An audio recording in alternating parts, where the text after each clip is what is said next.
Salam Bapak Ibu dan Saudara terkasih di dalam nama Tuhan Yesus.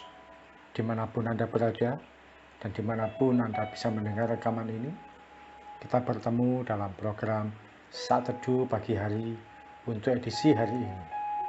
Sebagai dasar kebenaran firman Tuhan, saya akan bacakan dari Efesus 5 ayat 15. Firman Tuhan berkata, "Karena itu perhatikanlah dengan saksama bagaimana kamu hidup. Janganlah seperti orang bebal, tetapi seperti orang arif." Sahabat Kristus, beberapa waktu lalu ada seorang publik figur yang ditangkap oleh polisi karena kasus penyebaran gambar yang memuat unsur pornografi. Publik figur ini ditangkap tidak lama setelah mengikuti podcast yang diasuh oleh mantan pesulap terkenal. Dia ditangkap oleh polisi dan dijadikan tersangka. Namun belakangan perempuan ini membuat pernyataan yang bagi saya mengejutkan. Dia berkata bahwa dia mengungkapkan rasa penyesalannya.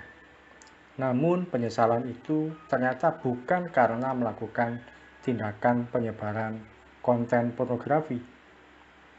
Dia menyesal karena hadir di acara podcast tersebut yang ditayangkan oleh YouTube, sehingga hal itu memancing oleh pihak yang berwajib untuk menangkap dia dan menjadikan tersangka.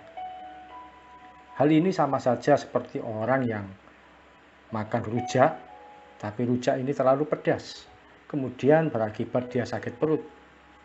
Oleh karena dia sakit perut, dia pun marah-marah. Dia marah-marah menyalahkan penjual rujaknya. Padahal yang salah tentu dirinya sendiri. Mengapa mengambil cabai terlalu banyak?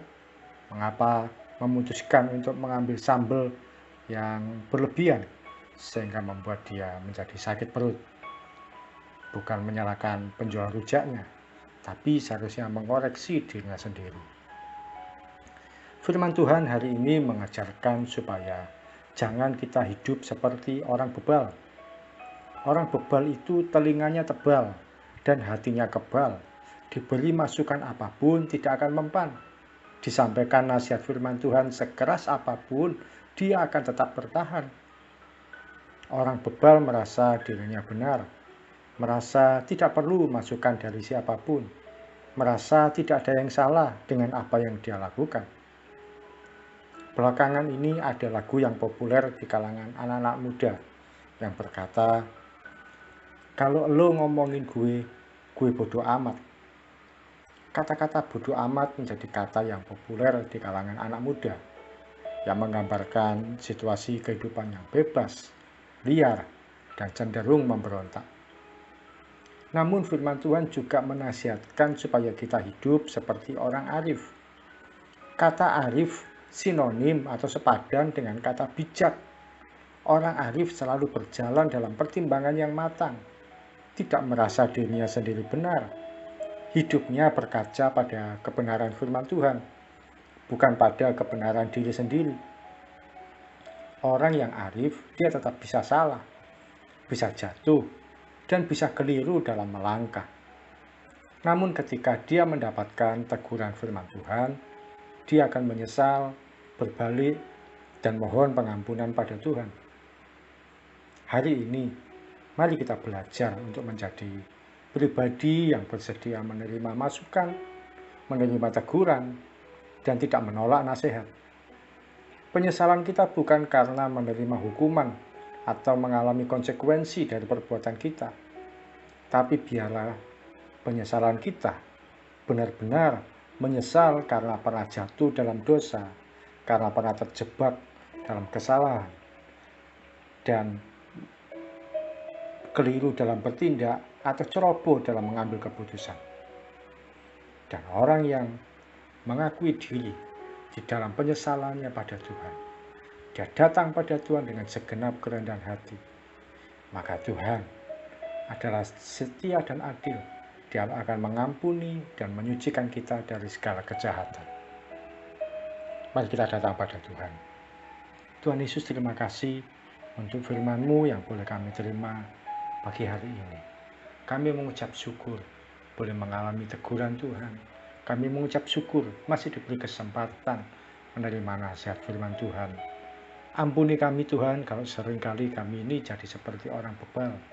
Kami melakukan segala sesuatu menurut pertimbangan kami sendiri, menurut pemikiran kami sendiri, menurut apa yang kami anggap benar. Tapi biarlah kami boleh berkaca pada kebenaran firman-Mu. Kami boleh seturut kehendak Tuhan. Kami boleh seturut dengan apa yang Tuhan mau. Terima kasih Tuhan Yesus. Biarlah kami tidak semau-maunya sendiri menjalani hidup ini, tapi hidup di dalam kekudusan, hidup dalam kebenaran, dan hidup dalam terang firman Tuhan yang akan kami jalankan di dalam kehidupan kami hari demi hari. Terima kasih Tuhan Yesus, kami siap melangkah sepanjang hari ini. Kiranya pertolongan Tuhan, kebaikan Tuhan, keajaiban Tuhan, kemurahan Tuhan akan kami nikmati mulai pagi sampai nanti malam, bahkan sepanjang umur hidup kami. Dalam nama Tuhan Yesus kami berdoa dan mengucap syukur. Amin. Sahabat Kristus, bila Anda memerlukan dukungan doa, hubungi kami di nomor WA yang tertera di layar ini. Kami akan berdoa untuk Anda, tim kami akan mendukung Anda di dalam doa untuk masalah dan pergumulan yang Anda hadapi. Salam dari saya, Oki Raharjo dari Mizpah Ministry. Tetap setia sampai garis akhir. Tuhan Yesus memberkati.